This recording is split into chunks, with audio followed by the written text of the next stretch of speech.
Hey everyone, welcome to the show. So it has become pretty expensive to be a white supremacist these days, and I'm here for it. Besides all of the white sheets that they probably goes through, can you imagine like dragging the hem through all the mud from their backwater trailer, dodging crocodiles? Anyway, um, a Fourth Circuit appeals court just overturned a part of a federal judge's decision to give a bunch of racists a pass. So this has to do with the 2017 Trump-inspired Unite the Right hate rally that was in Charlottesville, Virginia. A jury had awarded $24 million in punitive damages. There were 8 victims that filed a lawsuit. And they testified how they just have lasting trauma, some physical trauma, some have PTSD, they have nightmares. One person said their marriage ended as a result of all of this. One plaintiff said they suffered a skull fracture. So they've had all kinds of medical complications from that injury. So Judge Norman Moon had cut the 24 million down to only 350,000. So the appeals panel, they didn't reinstate that full 24 million, but they said that each of these 8 plaintiffs is entitled to receive 350,000 because Judge Moon said, no, 350 blanket and you guys have to split it. So in their decision, the chief judge wrote, quote, over 2 years ago, the jury used its 24 million punitive damages award to send an unmistakable message to the defendants and to the public about the outrageous misconduct that took place in Charlottesville, Virginia. While the law compels us to reduce the award, it's long past time for that message to be delivered. So the white supremacists will have to come up with a total of 2.8 million in punitive damages, plus the jury had awarded 2 million in compensatory damages. So they owe a total of 4.8 million. So they have to split it between all of these right-wing hate people. So the defendants in this case were Richard Spencer. He is a very well-known white supremacist. Also Jason Kessler, that's the guy who organized the Charlottesville event. And then also a group called Vanguard America. As you might also recall, there was a member of that group, that Vanguard group, a guy named James Field, who is in prison right now because he ran over and killed protester Heather Heyer. Other defendants in this case included a man named Michael Hill. He's the leader of a Confederate hate group. It's called the League of the South. And then Christopher Cantwell, you might remember him. He was dubbed the Crying Nazi. Cantwell was given that nickname because he recorded himself crying about having to face consequences. That was after he had shared videos of himself. He was talking all tough. He was saying, basically he was unapologetic about his racist beliefs. So this is good news, obviously. And the bigots in this country have been facing other consequences. There have been legal consequences, like prison time consequences as well. In August of 2023, it was announced that a human rights group had joined in a lawsuit against the neo-Nazi group called Patriot Front. You guys have probably heard of them. That is the cowardly group of little white boys who wear masks and hats and glasses. They conceal their identities and then they march through town wearing their little khaki pants. I mean, step up, right? If you're so sure that what you're saying, what you're doing is correct, why are you hiding? Grow a pair, show your faces. Anyway, some of these insecure bigots ganged up on a black man who was named Charles Murrell III. They slammed him against a street pole. They beat him. They were beating him with their fists, also with their shields that they were carrying. They were kicking him. They just left him a mess. So, of course, when they have the numbers on their side, I would love to see one of these worthless cowards take on a black man solo. They would never do it. They would run. They would run and cry and suck their thumbs because they know they're weak and pathetic. They're so tough, they're so brave in their little khaki brigade. Yeah. So anyway, they're being sued for what they did to Murrell. I hope he destroys them. Hope he takes everything they have. There have also been some criminal consequences for these hateful people. So in July of 2023, white supremacist, this is a guy who changed his name. So his name is now Augustus Saul Invictus. He was charged with 1 count of burning an object with the intent to intimidate. He was a speaker at this white fright rally in Virginia, and he allegedly helped to organize the event, and then he drafted the manifesto for the rally. And the night before the rally, you guys might remember there was the tiki torch incident where they're all marching along. Well, Invictus, he is accused of following and harassing a reverend. This reverend had just finished a religious service, went out to talk to these people, and Invictus was carrying his tiki torch. And the complaint says that he, quote, kept moving forward, even though the reverend kept moving backward. And he was hounding the reverend, quote, in a challenging and highly aggressive tone. And this Invictus guy, he's another one of Trump's fine people. And he's a registered Republican who ran for office. I know you guys are all shocked. So here's the deal. According to his Wikipedia page and some news outlets, he's been reported to the police at least 10 times for accusations of domestic violence, stalking, and threats of bodily harm, verbally, and with a firearm. So some of it started, I guess, in 2017. The police had been contacted by someone who said they were his wife. They recommended that charges be filed against him for domestic battery by strangulation and aggravated battery.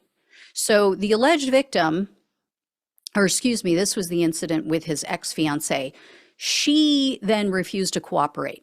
They couldn't get enough evidence because she apparently was just terrified. She was intimidated by him, by his, circle of white supremacist friends. So she just wouldn't help them out and they had to drop it. Then he had another arrest in January of 2020 for allegedly holding his wife this time at gunpoint, she said, in front of their kids. So yes, this psycho has kids. I think he has something like 6 kids. Insane. And then his wife told the court that he had abused her for 6 years. She said that he strangled her, he's threatened her with a gun, he punches her in the stomach because he doesn't want visible bruises, and then he's locked her in the bedroom for days on end. And Invictus was initially held without bail, but he was released because of COVID. And then a few months later, in April of 2020, they arrested him again because he was stalking her, because they said aggravated stalking because he violated her restraining order. Now, unfortunately, as with his ex-fiancée, Invictus threatened his wife with his white supremacist ties, so she didn't show up for the trial. And so the jury, they had to let him go. They found him not guilty. One of these days, this guy is going to run into someone who's not a small woman, and it's going to get ugly for him. And like I always say, it's obvious why some of these people like Trump, right? Criminal, misogynistic birds of a feather. Anyway, I'm not sure the disposition of his Charlottesville case, but if I find out, I'll definitely let you know. In the meantime, there have been other sentences imposed for some of these other racists and some of these Charlottesville people. So, for instance, 26-year-old South Carolina resident, a guy named Tyler Dykes, he took a plea deal. He received, unfortunately, a reduced sentence. He got only 6 months in jail. He could have faced up to 5 years because he was at the front of the Tiki Torch group, and they surrounded a group of counter-protesters, and they were just menacing them. So he was throwing the Nazi salute a bunch of times. He was chanting, "Jews will not replace us," other asinine things. And the prosecutor says that at one point, Dykes, I guess his tiki torch went out, but he was swinging it at some of these counter-protesters.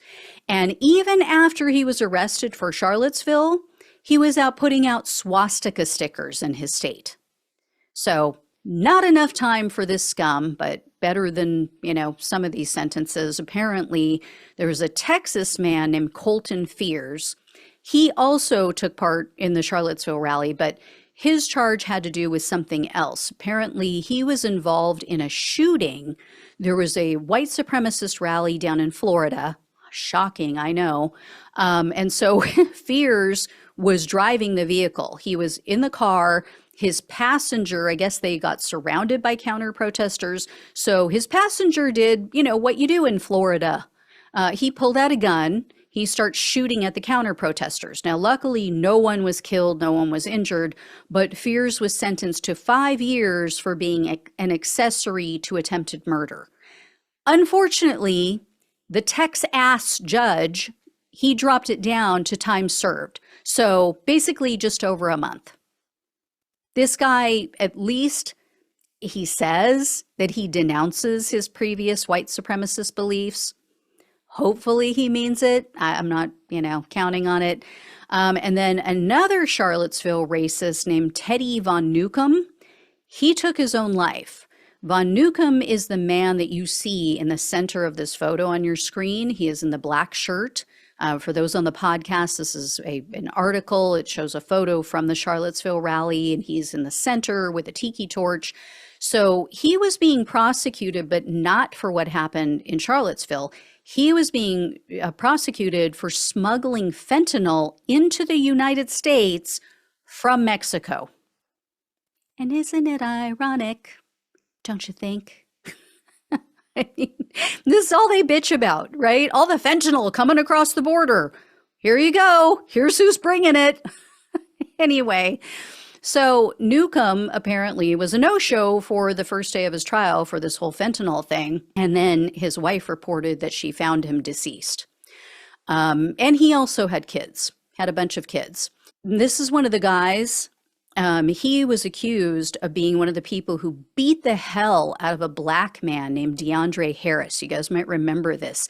Harris was alone in a parking garage in Charlottesville, and Nukem and others just surrounded him and beat him. They were beating him and kicking him, left him completely bloody.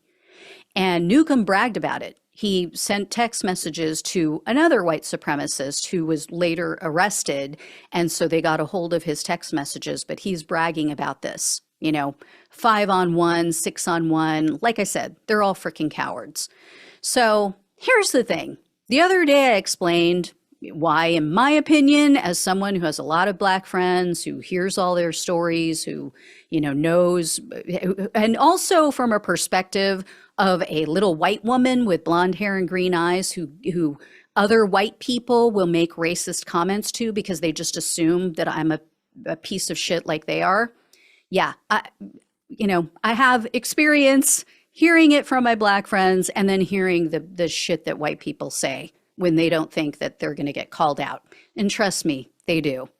As my best friend likes to say, she's from Haiti, and then she immigrated to America, lived in New York, so she's got a little Haitian, a little New York accent in there, but she says, you make a racist comment in front of Gina one time. Anyway, so let me explain now why white people are racist. Why some, not all, but some are racist. And some, I assume, are good people. Anyway, it boils down to this. It boils down to insecurity and weakness. That's it. Confident, strong people don't care what someone's color is. They don't care what the color of someone's skin is. They don't care where someone comes from. They're secure enough in themselves and in their own talents and abilities. They don't care. They don't spend time worrying about other people. These bigots have nothing better to do, and they have nothing going for them. They're complete losers. They've achieved nothing in life. They have nothing to be proud of. That's why so many are basement-dwelling little boys still sucking off their mama's teat. All they have is their white skin. That's it. Instead of looking in the mirror and taking responsibility for their own failures in life and why women don't like them. No, they act like children. They blame everyone else. Oh, it can't be because I'm a piece of shit who's not very bright and I have no personality or charm. That can't possibly be it. They're too lazy, too, to try to figure it out and better themselves. So, you know, they automatically say, oh, well, I must suck because that person over there has dark skin. That's not it. Hate to tell you, go look in the mirror. Anyway, I will let you all know when or if I hear more about white supremacists finding out. All right. Thank you all so much for watching and listening. Please like this video, share it, become a subscriber if you have not, become a donor if you possibly can. Love you guys. Take care. Talk with you soon.